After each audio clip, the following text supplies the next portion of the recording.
Good morning, everybody. Welcome back to this week's episode of Meet the Retailers. I am your host, Stacey Mooney, and I'm excited to introduce you to our three guests for this week's episode. We're going to jump right into it just like we do every week. And without further ado, I would like to introduce you to Josh Goldstein. Josh is the Director of Real Estate and Store Development for Pet Supplies Plus. We have Erin Miller. Erin is the Director of Real Estate for Circle K. And we have Samantha Jupe. She is the Real Estate Development Manager for Dunkin Brands. Thanks, you guys, for joining us. Appreciate it. So we are going to jump right into the questions because everybody's in a hurry and probably has other things to do and wants to get their weekend started. So I'm going to go ahead and ask the questions like we do every week. And at the end, we will have an option for our attendees to ask some questions using the Q&A feature at the bottom of your screen. If this is the first time that you are joining us, you can use the Q&A feature at the bottom of your screen to submit a question, and we will try to get those questions answered for you at the end of the questions that I have for our guests. So let's go ahead and get to it. Josh, I'm going to start with you. Can you tell me a little bit about the Pet Supplies Plus brand and what your role at the company is? Yeah, so Pet Supplies Plus is the largest domestic independent franchise pet supply company that's out there. So we take a little bit different approach from some of our competitors. We're very neighborhood focused and we're very neighbor focused, right? So we don't call them customers, we call them neighbors. That includes their pets. So we're real big on neighbor service. We're real big on having that kind of neighborhood pet store feel to them. About half of our stores, or a little more than half of our stores, are franchised. The rest are corporately owned. I run the real estate team from site acquisition all the way through construct, and then hand it off at construction. So through lease signing, I also work with our franchise development teams, as well as do some acquisition disposition stuff that we do within the brand. So that's I've been with the company about 4.5 years, and that's how we roll it. Awesome. And can you tell me a little bit about, for those folks that don't know, how long Pet Supplies Plus has been around? Yeah, sure. So we just hit 30 years last year. Started in Michigan, sort of grew very slowly, kind of through the upper Midwest, and then kind of accelerated that growth starting about 5 or 6 years ago. We're going to hit 500 stores here any day now. We're still going to open about 35 stores this year, and have a pretty consistent open to buy of about 45 to 50 units a year. Majority of those, almost 90% of those, are going to be franchised with just a small corporate component as we move forward. Awesome. Thank you very much. Okay, Erin, I'm going to jump to you now. Let's talk about Circle K. So I think most people know what Circle K is, but just in case they don't, if you want to share a little bit about the brand and then what your role is with Circle K. Sure. Thanks, Stacey. So Circle K is one of the largest convenience store operators across the globe. We have over 1,500 or 15,000 stores across the globe, 7,700 of those in North America. And we provide and make it easy for our customer every day and provide fuel in that convenience aspect. And my role as Director of Real Estate, I have the honor to lead an amazing, talented team of development managers and analysts. And our goal and process is to develop new stores to industry and redevelopment of existing sites. Everything from site selection, acquisition, entitlements, permitting, handing that site off to construction to build the store. That's a big job. I saw you have you've been with Circle K for a while and you've kind of gone through several different roles. Is that right? Yeah, so actually I've been with Circle K about 3 years. In June, they purchased our company that I started with, the CST Brands in San Antonio, Texas. It was Valero Energy spinoff company. So got into development there about 7 years ago. Started as an analyst, really fell in love with the development process, worked my way up, and then Circle K purchased CST in 2017, and I moved my family to Florida and been with them since. Wow, that's great. So that must make it easier for you to do your job because you've played other roles, which is probably what makes you good at what you do. Absolutely. Okay, Samantha. Samantha's our girl. She's on one of our featured retail live videos. She's the face of one of the retail live videos. So we're happy to have her on with us this morning. Samantha, you can tell us a little bit about your role at Dunkin' Brands. And again, I think everybody loves and knows Dunkin', but if you just want to share a little bit about the history and again, the role that you play with Dunkin', it would be great. Sure. So it's not just Dunkin', it's also Baskin Robbins, our two only concepts. Been around for over 70 years. Dunkin' started in the East Coast, Baskin in Southern California. However, 12,000 units combined globally. My role here is I'm the real estate development manager for both concepts. And it's a relationship type role of coaching and educating our franchisees on what makes good real estate for our brand. So it's touring with them because they're operators, they're not real estate people. Showing them what a good piece of real estate is, what a not good piece of real estate is, and teaching them to change their mindset about when they're out touring. Then I tour with them and conditionally approve their real estate to move forward in the field. So that way they can do their due diligence, start negotiating LOIs, things like that. So it's a lot of fun. That sounds like a lot of fun. Yeah. And I've been with Dunkin' for 4 years, been in real estate for over 25. Wow. I'm just curious, where were you before Dunkin'? So I did a very short stint with Smashburger, but before that I was with McDonald's for a long time in a completely different type of role. I was a lead for condemnation negotiations or eminent domain for about 7 states and 4 regions. So it was primarily my job to protect the asset from the state or governing authority from taking it or closing it. Fascinating. Which do you like better? I really like deal making. It's hard in my role at Dunkin' because we're 100% franchise. So I can coach and educate them, but I can't negiate for them. Right. I really do. Well, it takes a little bit to set back. Like some of us, that's probably really hard. It is. I literally have to step back and go, okay, you can't do this. And then I have to say, well, if it were me. Right. But I do enjoy the negotiation. I like the win for sure. Yeah. I think everyone on here probably can appreciate that sentiment. Okay. Let's see. I'm going to just go ahead and ask you this question, Erin. How many units pre-COVID, how many units were planned for this year and next year? And have you made any adjustments to that growth strategy, or do you feel like you're going to pretty much hit those numbers? So actually we operate on a fiscal year, and our fiscal year just ended in April. So the last 2 months of our fiscal year was right in the middle of the COVID pandemic. We were anticipating 77 stores to open across North America, and a few of those fell off with inspections being canceled by municipalities, and we opened 69.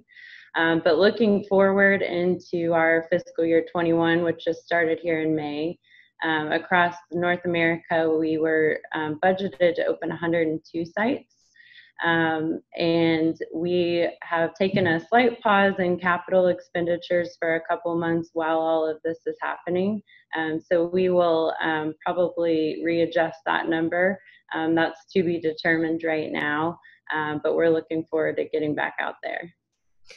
And so like, let's say for the last, 3 years, do you have a fairly consistent percentage of growth, in terms of the units you add each year? Are you guys fairly consistent and want to continue that same growth trajectory? Yeah, absolutely. So we have, our motto is to double again in 5 years, and we're about a year into that strategy.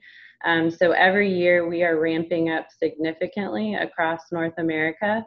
My division in Florida and South Atlantic, we were budgeted to open 18 of those stores for this year, and we continue to add stores to that number as the years go by. So we're very much in a growth strategy. Wow, that's awesome. That's good for everybody on this call. Josh, I'm sorry. I know you touched on it in the opening, but if you could just reiterate, you've got how many units are planned for, let's say, the next 18 months, and have you adjusted that number as a response to COVID? I know you're an essential good, so maybe you weren't as impacted. What does your growth look like?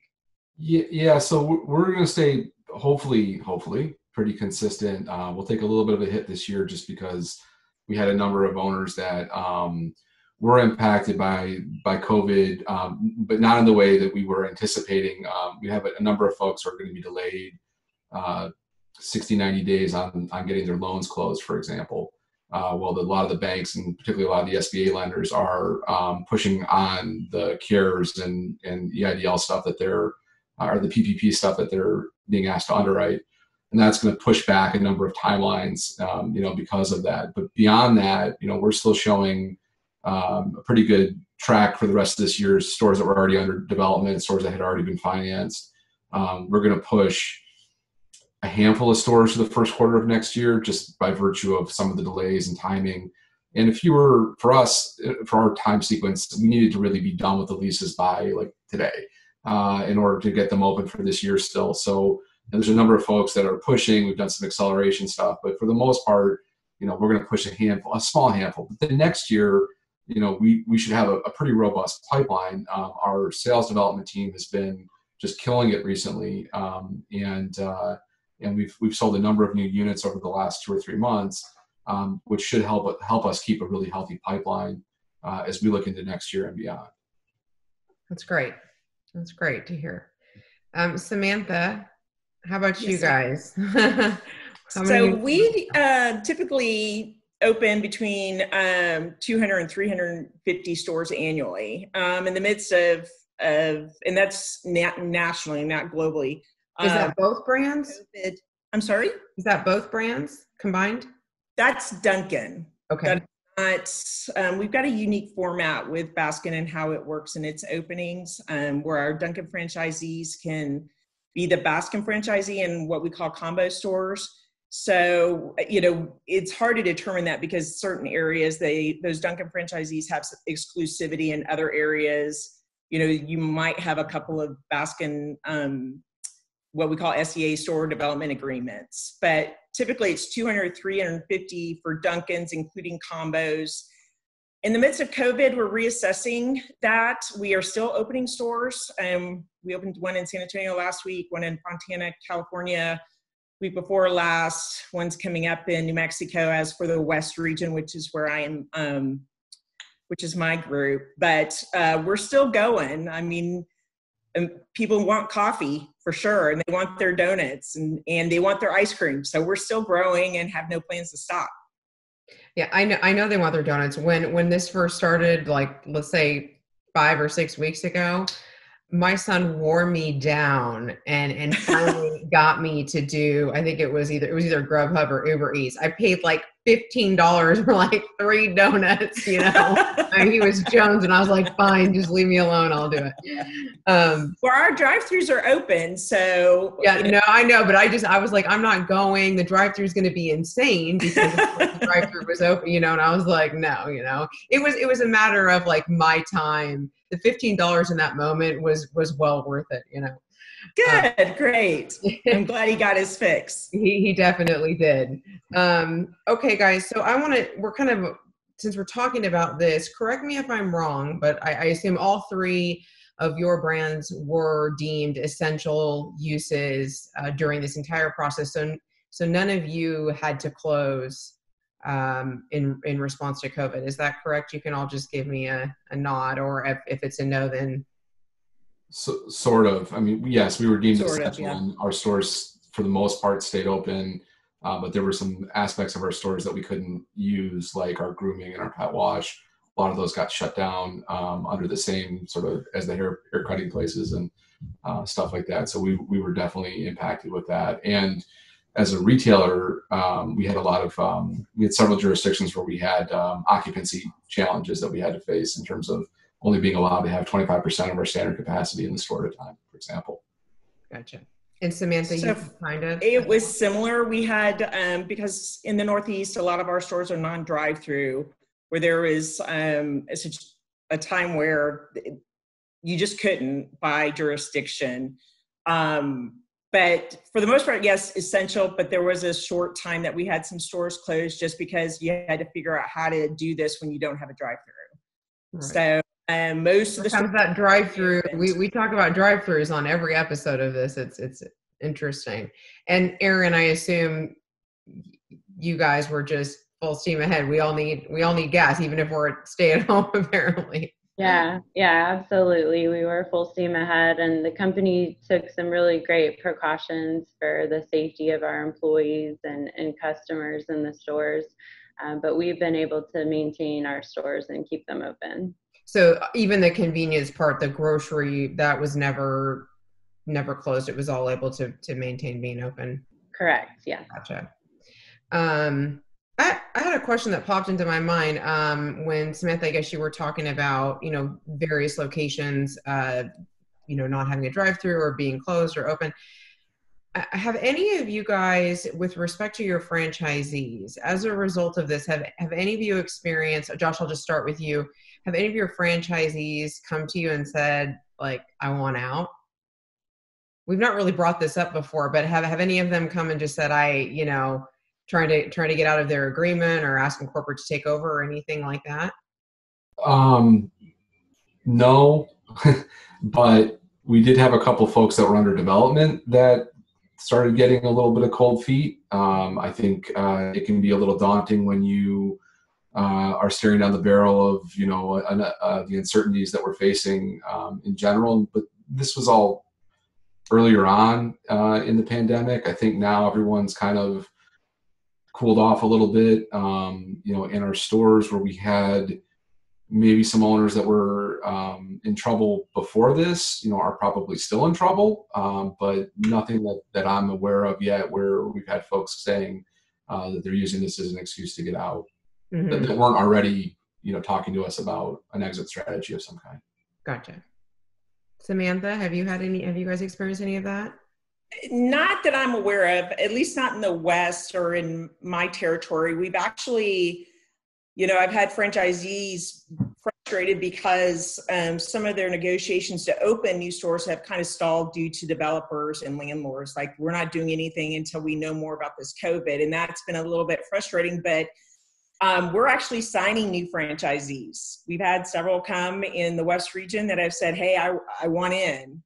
So for us, it's been, business as usual on both brands going forward. It's just that delay from landlords or stopping negotiations or not delivering spaces due to, social distancing with construction. So for us, it's been business as usual. So that's good. It hasn't impacted your guys' ability to sell, franchise agreements or ADAs or anything like that. Not that I am aware of. I haven't heard anybody saying that, and I haven't heard that we've lost any franchisees due to it. That's awesome. Erin, I'm sorry, did I miss, are you all corporate? So about 90 to 95% of our stores are corporate stores. We do have a franchise presence that is growing. About 5 to 10% of the stores across the globe are franchises, but typically a little bit separate from what we're doing on a daily basis. Gotcha. I had a question pop up, and I was actually gonna ask this. I'm gonna go ahead and toss it in here, even though I said we were gonna do the attendees questions at the end, but I think it's kind of relevant. Erin, we have a guest asking if you ever look at acquisition of existing gas stations to, rebrand as Circle K, or how do you feel about that? Do you guys have a team that goes after those types of scenarios, or are you strictly looking for new development? So my team is mostly focused on the new development, but acquisitions is absolutely something that our company is interested in and looking for. So even just the one-off sites or a group of 5 to 10 or more is something we're absolutely interested in taking a look at, and happy to if you want to send them our way. All right, great. So yes, you guys, we're going to send you the site criteria and contact information for our guests. So you can submit your sites to Erin and Josh and Samantha after the webinar. So we will circulate that as we have done in weeks past. I know that question is being pondered out there. I can hear you guys. Okay, Josh, I want to ask you, we're going to go into site criteria and what makes a good site for each of your brands. We're going to start with Josh. If you could just share the key attributes of what makes a great Pet Supplies Plus location. Please. Yeah, so again, we like sort of our motto as a company is minus the hassle, right? And it's a broad stroke, but it also applies, I think, very succinctly to real estate, because what we're looking for are sites where our neighbors can get in and out quickly. So things with good ingress, egress, they can find our store, they know where we are, so good visibility, strong kind of neighborhood co-tenants. So the majority of our stores are located in grocery anchored shopping centers. But we do have a lot of very successful stores that are freestanding, on the main drag, going home side of the road, or a lot of unanchored strips. So we're really more opportunistic than anything when it comes to finding good real estate. But we really want to focus on stuff that will make it easy for our customer to come shop us. Our size right now is we've actually got a 3,300 square foot store on the small end, and we have we have 10,000 foot stores and 12,000 foot stores on the big end. But our sweet spot really is kind of that 5,500 to 7,500 square foot store that gives us kind of the right mix of all the services and things like that we want to have in the unit. But we can be flexible, right? We can be opportunistic as opportunities come up in various markets. And so, we try to stay away from our competition, but we certainly know if we've got a better location, we're gonna win on neighbor service and everything else that goes into part of the PSP experience. Awesome. Thank you. I just real quick. So I was going to ask you this later on, but you touched on it in terms of staying away from your competition. I think I can probably speculate, but who would you say falls under the category of Pet Supplies Plus competition? Who's your most like? So yeah, you got the big guys. You got Petco and PetSmart. Certainly, mm-hmm. With each of them have I think in excess of 1,500 stores apiece. So they're certainly out there, and they're in a lot of markets that we're in. We're seeing a handful of smaller regional competitors that are kind of doing a little more what we do, neighbor focused, smaller footprint stores. Emphasis on premium and organic. But we've also got online competition from Chewy and Amazon. A lot of the grocers and other targets of the world are trying to dip their toes into a little bit of our world. But again, come visit the Pet Supplies Plus store, compare us to to the competition that's out there. And I think you're going to find that you'll stay a fairly loyal customer to us, all things being equal. Awesome. I'm going to do that. I haven't been into a store yet, I'm ashamed to say. You're down in Florida? You're down in Florida. Yeah, we got a handful. We just opened one in Sarasota, which I think is not too far from you, if I remember correctly. That's where I'm at. I mean, kind of. I'm a little bit away from it. I can get there, and I'm going to do it, and I'm going to take pictures and send it to you to prove it. So I'm not just blowing smoke today.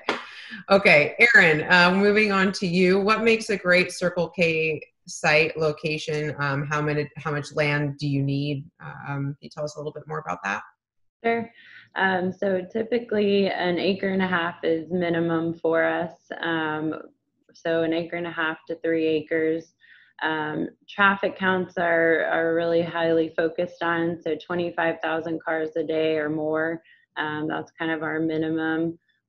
Great access is key for our stores. Really having good access unobstructed on both primary and secondary roads.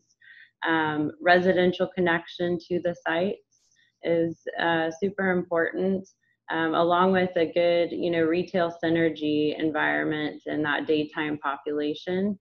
So we have several types of stores, some along the interstate that don't really match those characteristics, but do really well just for that interstate traffic.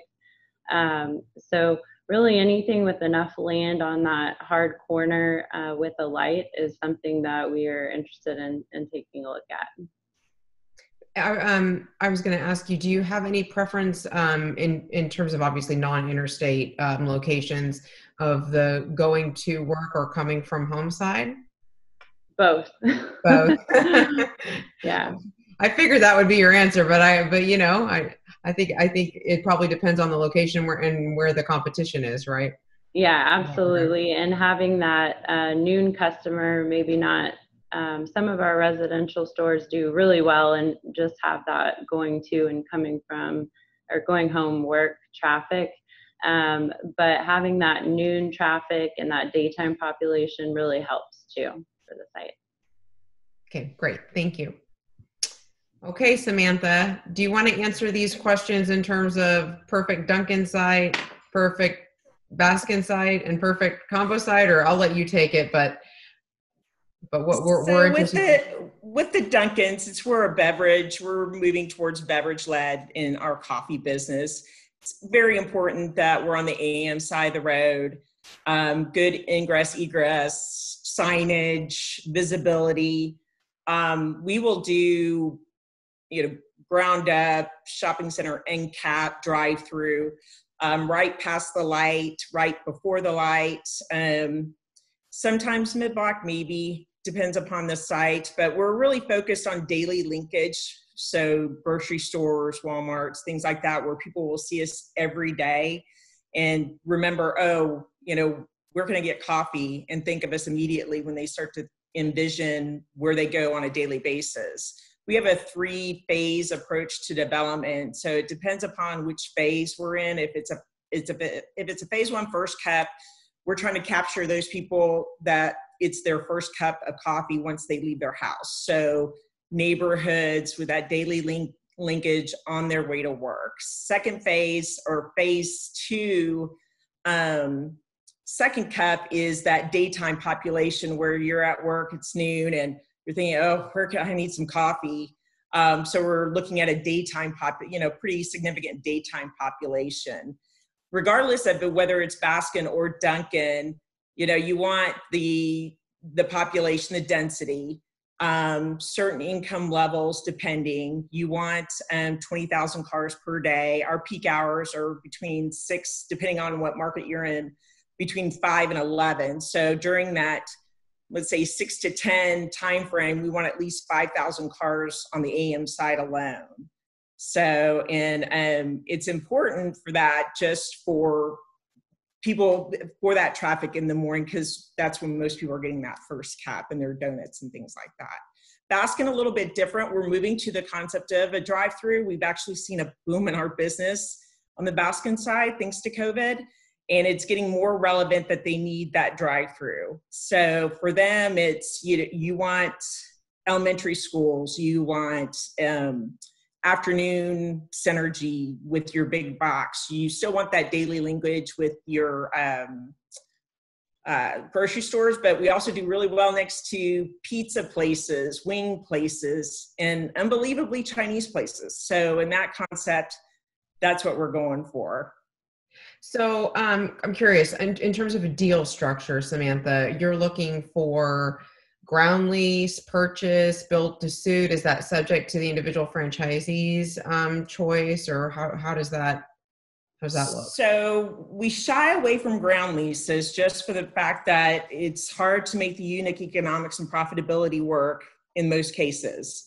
So they can do them as long as, we can see the unit profitability and the economics aren't outrageous. The brand does have the option to assume if a franchisee defaults. And so when I say unit economics, it's got to be something that the brand would, if they needed to, if they had to step in and take it over, that it makes sense. So ground leases, we tend to shy away from. But they can purchase, they can lease, they can do reverse build-to-suits, they can do build-to-suits. It's really, what they prefer and if the economics work. And Josh, I assume, are you strictly going in line at this point, or if there was like a vacated West Marine or something, would you take that? Do you have a preference in that regard? The majority of our stores are in line, but there's nothing that would stop us from taking a freestanding building. We've actually been circling a number of Pier 1s. We just signed a lease in Michigan for a vacant or soon to be vacant Pier 1 that should open up later this year. And so we've got no issue with that. Anything that gives us great visibility great presence, and easy in and out, we'll consider. We do, however, almost exclusively lease, and we have a handful of owners that actually about 10% of our owners are, like, I'd say their day job is real estate, and so they own the building or they own the property, or we're part of a shopping center that they developed, and they act as their own tenant, which is an interesting avenue that we've been pursuing with from a franchise development perspective. But we don't have a lot of arm's length build to suit deals that we do. The economics just don't make sense for us, and don't make sense for a lot of the developers who we would be engaging with. Gotcha. Thank you. Another question that I know a guest has asked, and I was going to ask you guys as well, is Josh and Samantha, not so much Circle K because you don't have all that, you just have that small pocket of franchisees, but do you guys, I know in the tenants that I represent that are franchise driven, I get the question a lot, does corporate guarantee these leases? Are there any situations where you guys are stepping in to backstop a lease, or is it strictly on the franchisee? I think I know the answer, but I'm going to toss it out there since someone else asked that. Yeah, for us, it's strictly on the franchisee. We do maintain our step-in rights. Obviously, if a franchisee defaults and that's something that we feel like we need to do as a brand, we can step into it, but we don't guarantee them. Samantha, I assume that's the same for you guys? Actually, in certain circumstances, we will.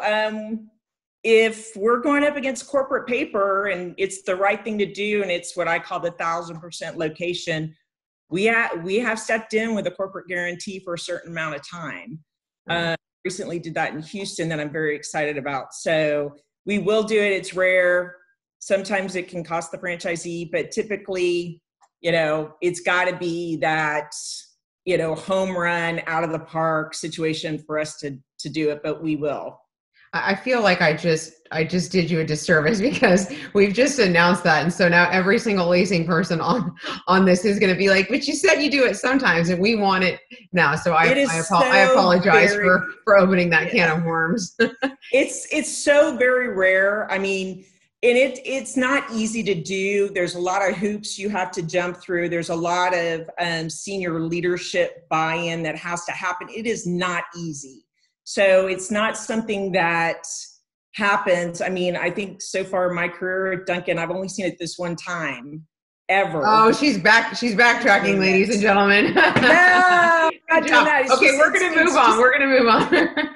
Erin, I want to ask you about distance between, actually I want to ask all of our guests, but I'll start with you, Erin. Distance between a Circle K location to the next, how close will you go? And also, how much of an impact does competition have on your brand with respect to, you're at an intersection and there's a competitor? I think I know this just from my own travels, but how do you guys tend to look at those two items? Yeah, so the competitor question, we feel like our brand is very strong. We will go across the street at a heavily traveled intersection from one of our competitors. Really depends on, that traffic density, what's happening around the intersection. As far as proximity to other locations, that has a lot to do with population and what's going on in the area, but in a highly populated area, I would say about 2 miles away on opposite sides. How do you define highly populated? What does that look like you two? Because I know everybody has a different opinion of what highly populated. And it really weighs heavily on traffic too, on what's going out there. So I would say, a 1 mile radius of 20,000 people is going to be a highly populated area for us. But every site is so unique, and we, evaluate every site uniquely and what's happening around there, that there isn't really one set answer to that question. Sure. And I'm sure that varies from market to market as well. Absolutely. Josh, do you have a general rule as to, distance between units?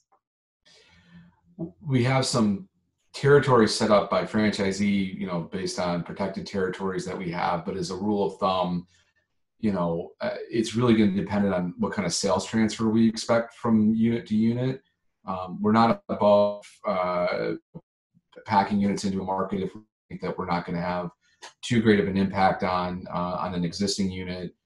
We certainly see the value in having that brand awareness and the sort of the market share ownership. But given where we're at in our growth cycle, we're still staying pretty far apart from our stores where we can help it. Thank you. For all of you guys, and Josh, I'll just stick with you since you're up. With respect to COVID, have you changed your store format at all, whether that is requiring, additional dedicated pickup lanes, adjusting the size, even adjusting your offerings? Have you changed your format at all as a result of COVID? And if so, what have you done? Yeah, not yet, because I think it's too early to know what a normal store needs to look like going forward. Mm-hmm. Obviously, with our stores still being open and operating the way they are, with the exception of some of those ancillary services we can't offer, I don't see us changing much. I don't know that we need to. We're certainly going to continue to emphasize our curbside pickup, which will forever be a conversation with landlords about their willingness to permit it as we move out of this. Mm-hmm. We may need to change some staging around in the stores to help facilitate the deliver from store and the pick up curbside. But I don't see us making a whole lot of changes to our format based on what's going on right now. Gotcha. How about you, Samantha, with Dunkin? Are you guys changing? So, yeah, our footprint of 1,600 to 2,000 square feet is not going to change. We do have a drive-through only concept. But for our product offerings and things during COVID, little bit limited, but I think things that we normally do, like product sampling, that'll go away for the time being. Things that just, our priorities, the safety of our team and our customers. But in general, there hasn't been a whole lot of change. We're fortunate in that respect. So everything's business as usual, except for that product sampling, of course, because the lobbies are closed. Gotcha. Erin, do you have any changes like in the convenience portion, or do you foresee any changes in response to COVID, or just keep on doing what you're doing? Yeah, same comment as Josh. It's still pretty early. We don't have any footprint size changes that we're considering right now. I know some of our high traffic stores put in some queuing lines for behind the register, and then put those 6 feet apart, tape to keep people cognizant of, keeping and maintaining that social distancing. But outside of that, we haven't really brushed with anything else on it. Makes sense. I didn't figure that you in particular would, but I wanted to give you the opportunity to respond. I'm going to stick with you, Erin. Let's talk about just points of contact, brokers, site submittal, and that topic. You guys do not have to list all your brokers here right now. You've already provided that information to us if you utilize them. And so again, we will circulate that after the webinar. But I just want to ask you, Erin, do you guys use brokers? I guess is my first question. So we do not have any exclusive brokers. We have a lot of brokers that really have a good understanding of what we're looking for and provide, those quality sites to us, but nothing exclusive. We a lot of times don't use a broker at all on a deal and run it ourselves with my team.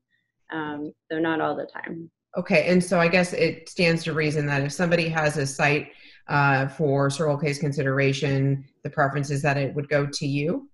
Absolutely. Okay, and then we've talked about this before with other guests. I just thought it was funny. So we talked about the site submittal process and the fun site submittals that I'm sure all of you guys get where you're just like, who would send this to me? So, which is why we ask you about your site criteria. But is there anything in particular when a broker or a developer or landlord has a site for you that you really want to see in that site submittal that will actually heighten the chances for them of getting a response from you? Anything specific you'd like them to note? I would just say something more customized to obviously what we're looking for, and seeing that there was some thought put into it. Seeing proximity of other Circle K's is always good for a quick look at things. But I would note that, if there is a site right across the street from one of our older, smaller stores, send that over too, because we're not only responsible for new to industry stores. We're looking at the redevelopment, relocation of a lot of our older assets as well. Gotcha. Okay. Thank you. Samantha, you want to answer that question? Sure. I have to mimic Erin and say that it's customization to us. I'd really like to see a map where they've outlined our existing locations and the proximity to that. Our proximity for Dunkin as a measure, it's not a solid, but for Dunkin it's 5 miles, for Baskin it's 10 miles, but that's just a guideline. Doesn't mean that it's a hard and fast rule. I like to see a lot of renderings of what the development's going to look like with our brand on it. And that includes the pylon monument signs and how it relates to the roadways, and the visibility is really key. And if our name is on it, it's going to make it pop to where I'm going to be looking at it. Unlike Erin, we do relocations, but they're so very specific that I'll reach out to our franchisees normally know, hey, I need to reload a store. And so if they have their broker call me, I'll say, just send me things that are in there where we could reload it. But for the most part, it's new locations, especially in the West, for that penetration that we like to see. So, but same thing as Erin, we want to see. And I didn't ask you. So I know that you guys utilize brokers. Do you prefer that, at least in some situations, do you prefer that the sites are submitted through those brokers? Do you want them to go to you or to both of you? We found that our retailers, some don't want to be bombarded with the sites. They'd actually prefer it goes through the broker. So in that contact list for us, at least, it's a good idea to go through the development manager, simply because we as a brand don't have brokers, and each franchising network, if they utilize a broker, if they don't, it's easier for us to look at a site and go, okay, this is in this franchisee's territory, this isn't, I know who this broker is, versus, asking. I cannot give our franchisees information, so it's just easier for me to distribute it, or for the other development managers to distribute it to the appropriate network. Okay, thank you. That's helpful. Josh, do you have any pet peeves of site submittal, or anything specific that could help our audience to submit sites to you that would get your attention? Yeah, where do I start? The first thing to get out there. We're talking about site submittal, not just pet peeves in general, Josh. No, we don't have time for that. For the site submission perspective, we use a master broker, Vilo Real Estate out of Boston. They kind of handle a lot of our boots on the ground stuff for not only our corporate stores, but also for the majority of our franchisees. So I think where there's a big disconnect a lot of times with site submission is, a lot of landlords don't know who the local tenant rep is. So there's going to be a local tenant rep in almost every market. So I don't always see a lot of due diligence on that. That's the perfect person to start with, right? Reach out to the tenant rep and say, hey, we have this site. Do you think they'd be interested? Because our tenant reps know a lot about our strategy. They know where we're looking. They know where we've got an active franchisee. If that doesn't work, or that's not a contact that you can make, sending it to Vilo, to Corey and his team, they can take a look at it and kind of provide the same response to it. I'm a team of one. So when I'm getting, 150 site submissions a day, through these email blasts, to get my attention is very difficult. And, but what will work, or what could work potentially, is just simply doing your homework before you send it. So I tell this story. This is a true story. I got a call from a gentleman who was trying to pitch me a site in this very narrow market. It wasn't a very big market. And as we got to talking about where on earth he was thinking about putting us, it came out that we were already in the shopping center. We were already in there. And he was trying to pitch me on this site. And I mean, in fairness to him, he had the out parcel, but he didn't even realize that we were in the shopping center behind us. Like that, he wasn't aware of that. So that kind of stuff happens. I'm blushing. That's horrifying. But that kind of stuff happens more than you think. Like where we get submissions where our competitors are already in there. Hey, Josh, I got this great site for you. I'm like, well, is Petco leaving? Oh, you won't go into the same center as them? We would. They want us in there. So you know, where we're getting like, I mean, it's kind of, I took a video once. I should share it on LinkedIn, but took a video of my inbox once. I mean, it's like from starting at 10 o'clock, I get 30 submissions, and then at 12 o'clock I get 30 submissions, and then at 2 o'clock I get 30 submissions, and then I get the same submission 3 times in one day. Hey, check out the site. Hey, check out the site. Hey, check out the site every day. So, and I assume when you say submissions, you're talking about email blasts. I'm talking about the blast, but I also have people who shoot me the same site once a week, or and it's like they're just cycling through a checklist. Like they're not thinking about the fact that they've already sent this. Yeah. But the biggest thing you can do, I think, to have your site sort of considered seriously is to find the local broker, find the master broker, find the regional rep, you know, and really make sure that what you're submitting makes sense for them. And that's how you're going to get your site taken seriously, I think, when you try to present it to us. Okay, this kind of just popped into my head. Has there been anything, and Josh, I'll just ask you this and then I'll move on to Erin and Samantha, but has there been anything that a landlord developer broker has done in terms of site submittal that's really gotten your attention, that you're like, I mean, whether you liked the site or not, but you were just like, wow, that person's like really on it. I'm just curious. Do you have any stories in that vein? I mean, I do have some folks that do an impressive amount of research and will come to us and say, hey, because there's a lot of tools out there that you can get as a landlord that will help sort of identify this. But, you know, hey, you've got a store here, you've got a store here, you've got a store here. You know, if we were to put you here, you'd have a ring of this many people and it's this far away from that store and this far away. I mean, they really kind of do a lot of that site selection research, you know, kind of for you. You know, they obviously don't have the benefit of the data we have and, you know, the knowledge of the intricacies of our brand like we have, but some of that stuff's pretty impressive and it does get you pretty far. I'm sort of a mixed emotions about the folks with the small markets, and they want you to check out their small market, and they hire these companies to come in and do that. But some of that stuff's also interesting. Like, you know, here's this market I hadn't really thought about. Turns out they're going to open a Walmart or whatever. They got a Walmart. The draw is really big, and hey, you know, it wasn't even on our radar screen. So let's take a look at it and see if we can make some sense of it. Awesome. Okay, Samantha, have you had any unique site submittal? I actually recently got a jump drive in the mail, a site, and it was a video. It was like during COVID, it was a site tour for me to show how this would be a great site for a Dunkin. And I was pretty impressed because I looked at it and I was like, what is this, you know? And then when I started looking at it, and it was a straight on street view, and then took me through this space and, you know, actually did a 3-dimensional layout of the space, even though it wasn't accurate with our next gen footprint.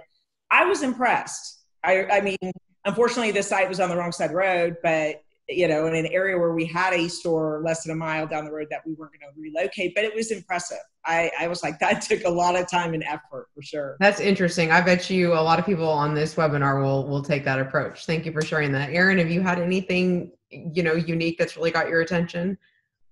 Similar, you know, drone footage of an area that is growing and, you know, building out homes quickly to where you go on Google Earth and that image is completely behind, maybe a year old, and now there's, you know, 1,000 homes in the vicinity. So seeing that drone footage and seeing how quickly the development's happening is a huge win for sites like that.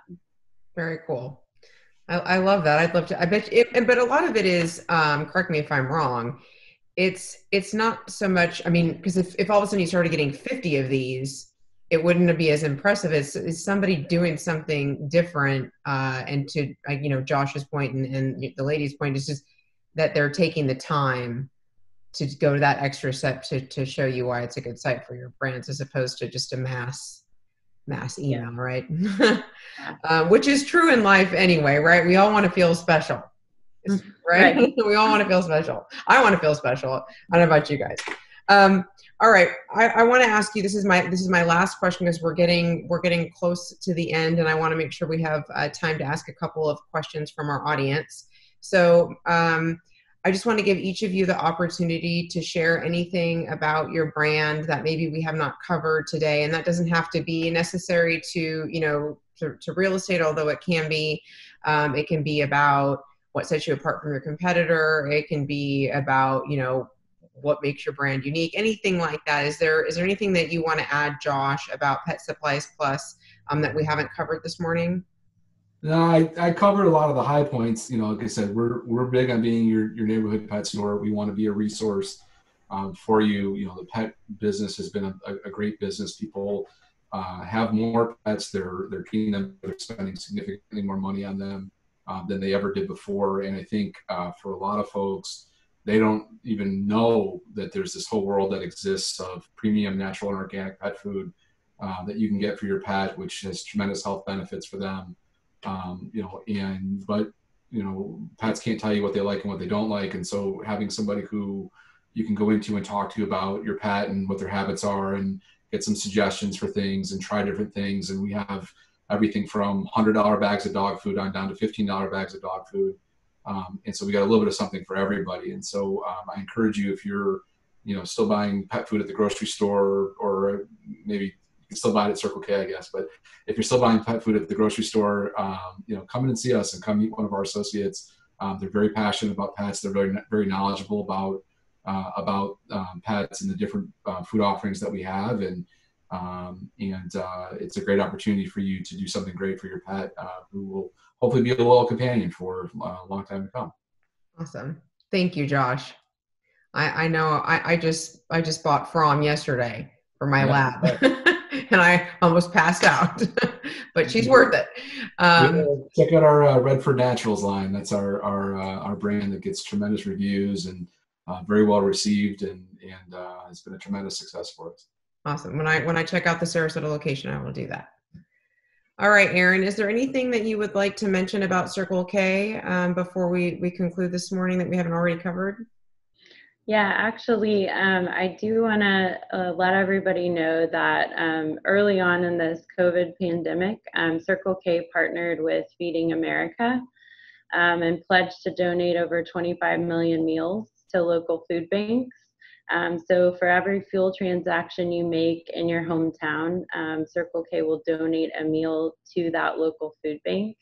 And I just checked yesterday, the initial pledge was 25 million meals, and we are well over 40 million meals and counting. So just a really cool initiative I'm really proud of that our company's done. So keep filling up at Circle K. That is amazing. Thank you for sharing that. That's awesome.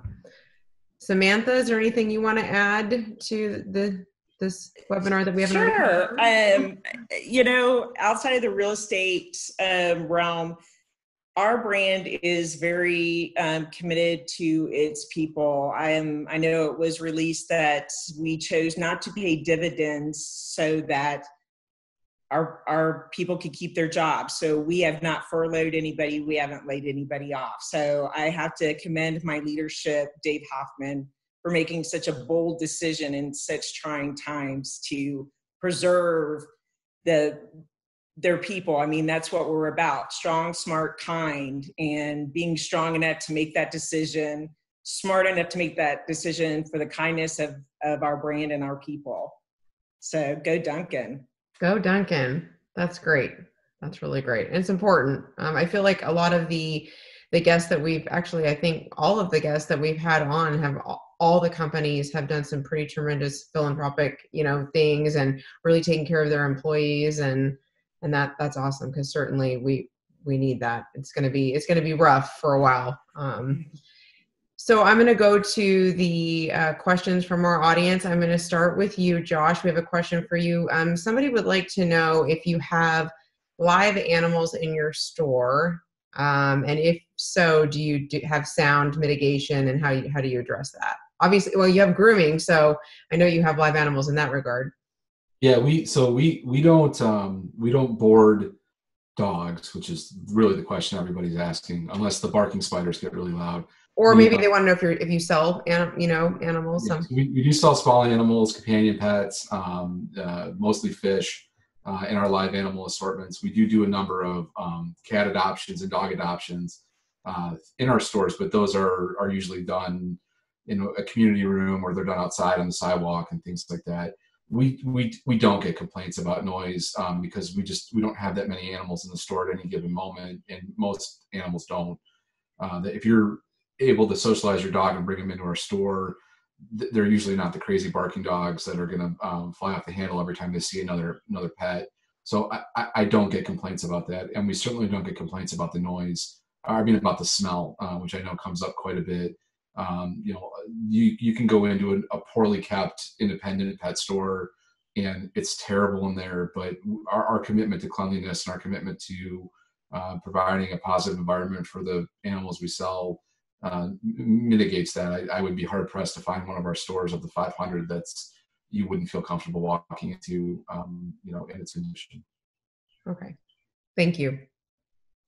Erin, I have a question for you from the audience. They are asking about the conversation that's taken place about the germ factor at gas stations and the handles and all that whole issue that's been out there, and not obviously just gas stations. This is true of any business, but specifically for you, they were asking what precautions or measures has Circle K implemented, if any, in that specific regard, as it relates to the pump and the handle and all of that. Sure. So cleaning rotations of employees and actually getting out to the pumps to clean consistently and frequently throughout the day is a big initiative for us. Like I mentioned earlier, they have the plexiglass barriers in between the registers and the employees for the safety of both. Moving forward and really pointing out that social distancing aspect and reminding people when you're in our stores to maintain that specific distance. There's been some additional work around the food and the food that we prepare on the roller grill being individually packaged. The donuts are individually packaged instead of reaching in and grabbing one from the case.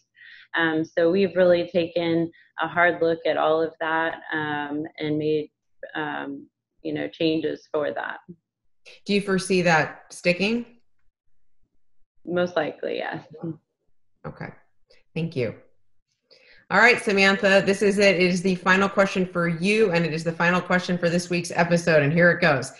A guest would like to know how you feel, meaning I think specifically the Dunkin brand, they asked, would you go in a food hall? These food halls are popping up everywhere. Has anybody approached you about that? And would that appeal to Dunkin in any capacity?